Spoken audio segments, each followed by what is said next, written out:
માટે રવિ આગળ વાત કરીશું જામનગરની। જામનગરમાં પ્રાકૃતિક ખેતીને પ્રોત્સાહન આપવામાં આવી રહ્યું છે। આ સાથે જ આપણે જણાવી દઈએ કે મહત્વપૂર્ણ પહેલ કરવામાં આવી છે।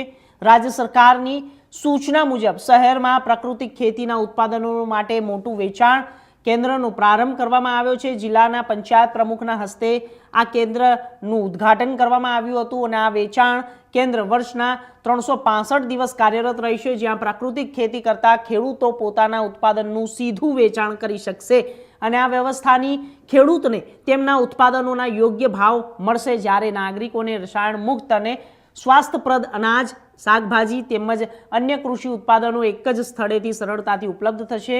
જિલ્લા વહીવટીતંત્ર દ્વારા જણાવાયું કે આત્મ પ્રોજેક્ટ હેઠળ આવતીકાલથી ધ્રોલ, કલાવાડ અને લાલપુર તાલુકામાં પણ આવા વેચાણ કેન્દ્રો શરૂ કરવામાં આવશે, જેથી જિલ્લાના વધુ ખેડૂતોને આ યોજનાનો લાભ મળી શકે।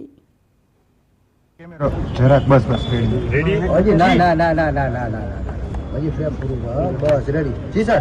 આજના કાર્યક્રમ વિશે શું કહેશો?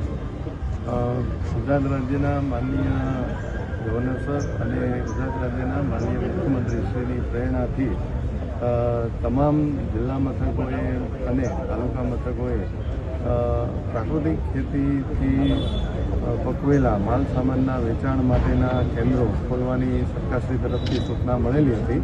તેના અનુસંધાનમાં આજ રોજ જામનગર શહેરનું પ્રાકૃતિક ખેતીથી ઉત્પન્ન થયેલ માલ સામાનનું વેચાણ કેન્દ્રનું ઓપનિંગ માનનીય જિલ્લા પંચાયતશ્રીના પ્રમુખશ્રીના હસ્તે કરવામાં આવેલું છે અને અન્ય મહાનુભાવોની ઉપસ્થિતિમાં આ પ્રાકૃતિક વેચાણ કેન્દ્ર 365 દિવસ અહીં વેચાણ ચાલુ રહેશે અને જિલ્લાના જે કોઈ પ્રાકૃતિક ખેતીથી ઉત્પાદન કરતા ખેડૂતો કે જેમને તેમનો માલ આ સેન્ટર ઉપર આવીને વેચવો હોય તો તેઓ આ સેન્ટર ઉપર આવીને વેચી શકે છે। આ ઉપરાંત આવતીકાલે જામનગર જિલ્લામાં ધ્રોલ, કાલાવાડ અને લાલપુર ખાતે પણ આ જ પ્રકારના પ્રાકૃતિક ખેતીનું વેચાણ કરતા કેન્દ્રોનું શરૂઆત આત્મા દ્વારા થવા જઈ રહી છે। તો જામનગર જિલ્લા, શહેર અને જિલ્લાના નાગરિકોને મારી હાર્દિક અપીલ છે કે વધુમાં વધુ આ પ્રાકૃતિક અનાજ અને શાકભાજી અને અન્ય ચીજોની આપણે સૌ ખરીદી કરીએ અને વહીવટીતંત્ર તરફથી જે પહેલ કરવામાં આવેલી છે તેને બહોળો પ્રતિસાદ આપી અને પ્રાકૃતિક ખેતી કરતા ખેડૂતોને આપણે સૌ પ્રોત્સાહિત કરીએ।